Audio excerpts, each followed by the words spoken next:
choose you to be their spokesman.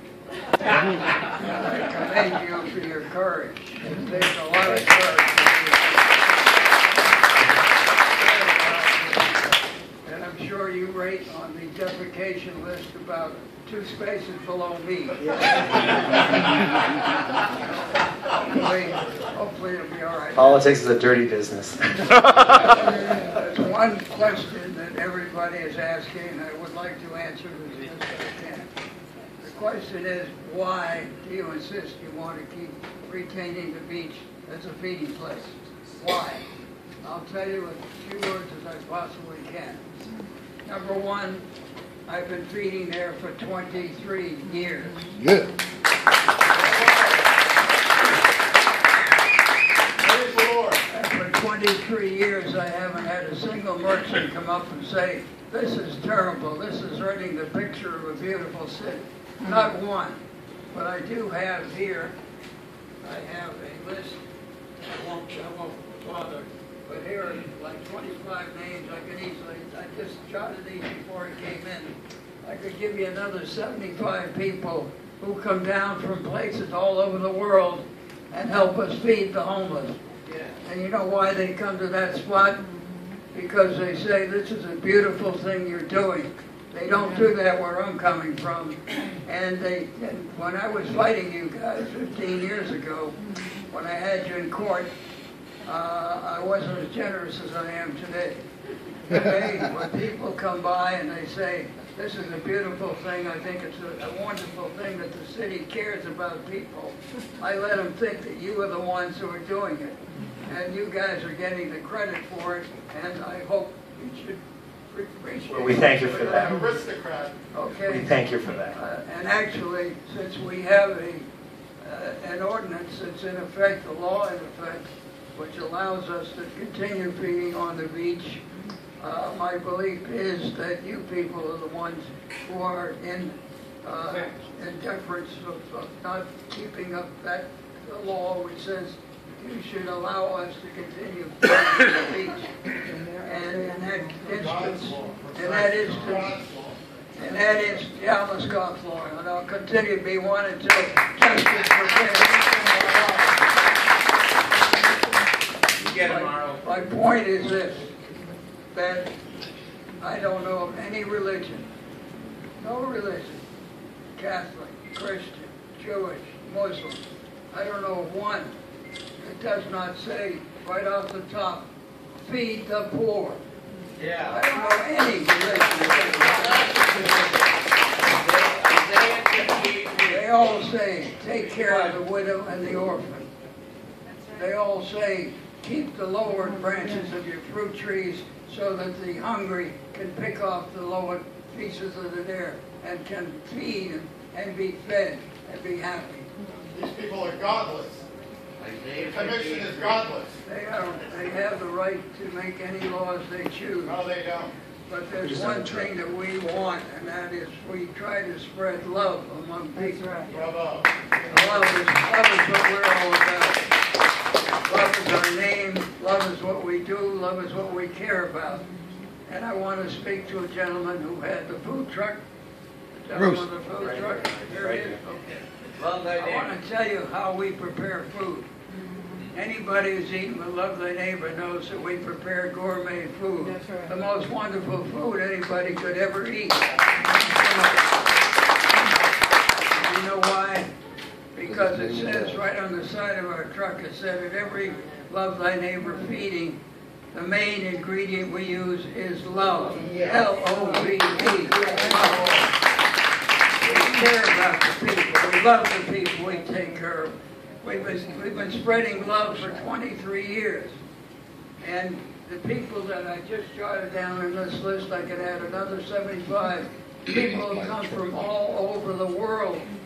They come, they stop, they see what we're doing, and they say, this is wonderful. They don't do this where I'm coming from. Can I help?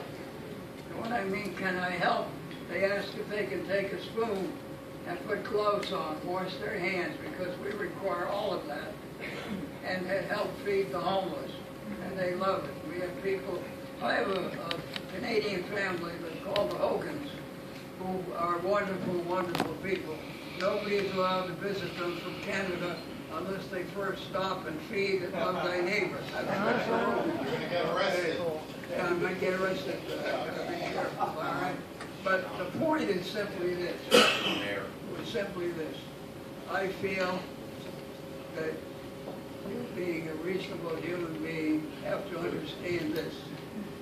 That beach is available to anybody who comes from anywhere in the world who wants to enjoy the beauty of a wonderful, beautiful, tropical spot. They come from all over the world. They bring their friends. And as I told the police officer the last time I was there, when he was reluctantly, and I really believe the police have Standing right there. been embarrassed by having to give me citations because I think they believe in what we're trying to do. We're trying to give the poorest of the poor, the people who do not have roofs over their head, the people who need most help, a chance to enjoy the beauty that every person who comes from anywhere in the world can come and enjoy. And I told the police, I'm only here tonight to invite 200 of my closest friends to have a buffet meal with me. Well, let me ask you this. Because there are different opinions in the city, okay? You've expressed your opinion. The commission has expressed its opinion. The press has expressed its opinion, and the folks here have all expressed their opinion to us in one way or another. Do you feel that there might be room for compromise in trying to address the hunger that we have here in Fort Lauderdale? Is there room for compromise, and can we work together and make this happen? I have already compromised with the city. Yeah. The last 2 weeks, I found, I'm sorry. Take it. He wants some water? Hey, you got two $500 tickets in the last month. Oh, I got gold.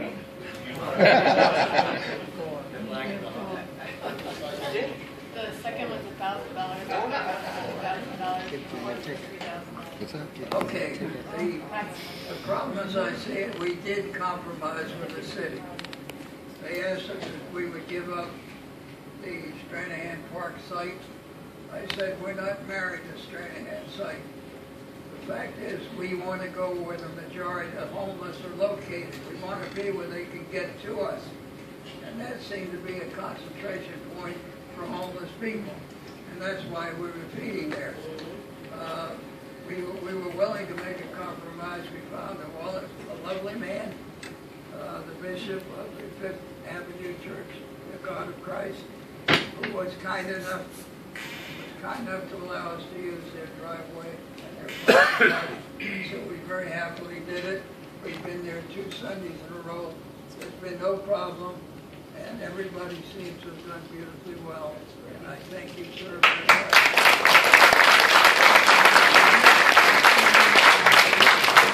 But compromise is a two-way street. The agreement should be that you are in court with us right at this moment, because I have a wonderful, wonderful man who represents us, Mr. John T. Davis.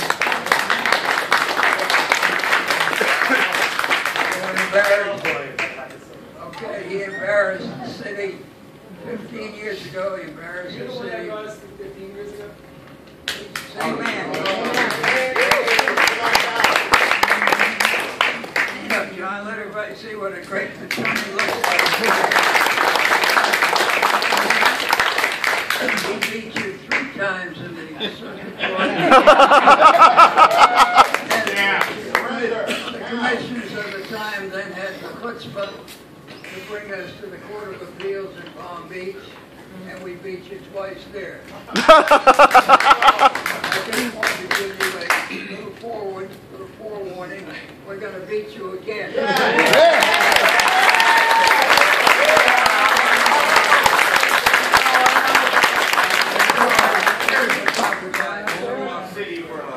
We moved away from You can sit down now. You can sit down. We moved away from where you asked us to.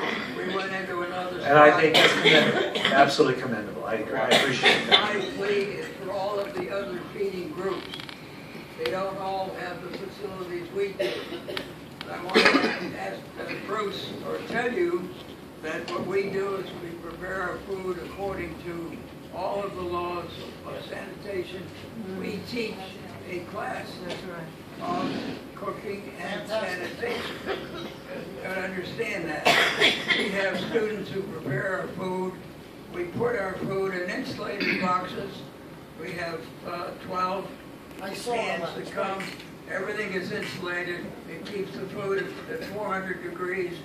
Hot food, 41 degrees, cold food. Tomorrow. Okay, it arrives there.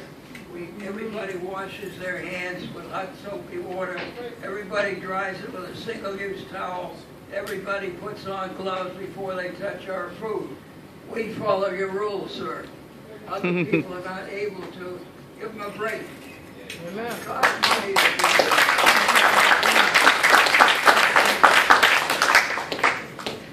Everybody here should be allowed to feed human beings. That's what I'm asking.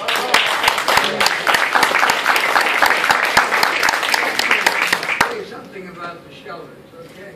One of our biggest problems is we do not have adequate shelters. That's right. They don't pass the test. Give me an example. You take 90-day shelters, took them down to 60 days, which is totally ridiculous.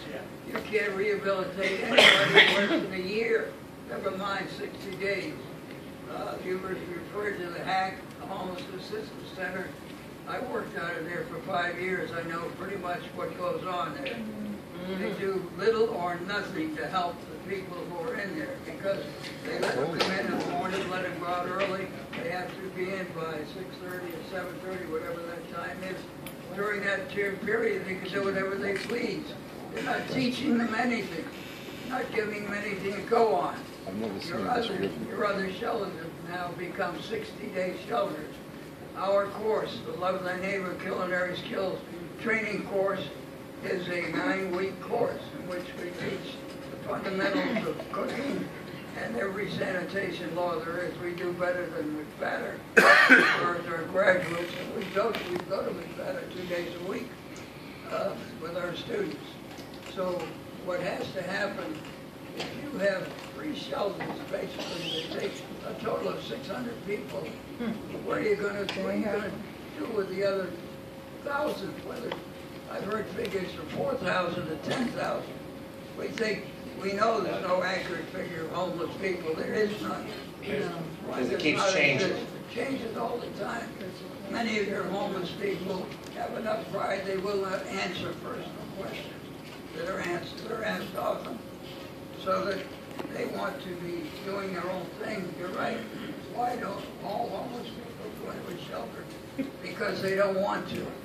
Because they're getting nothing out of the shelter. If the shelter would teach them anything, perhaps they go. But would a shelter be a place to feed them if nothing else? Is that a reasonable expectation that those who want to get out from the elements, that we would be able to feed people in a shelter? Doesn't mean they have to stay in a shelter or be rehabilitated, but just to feed in a shelter. Is that something reasonable to ask? It doesn't work. Let me tell you why. All right. Tell me.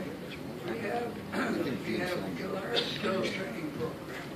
We have thus far graduated over 400 people. 400 people.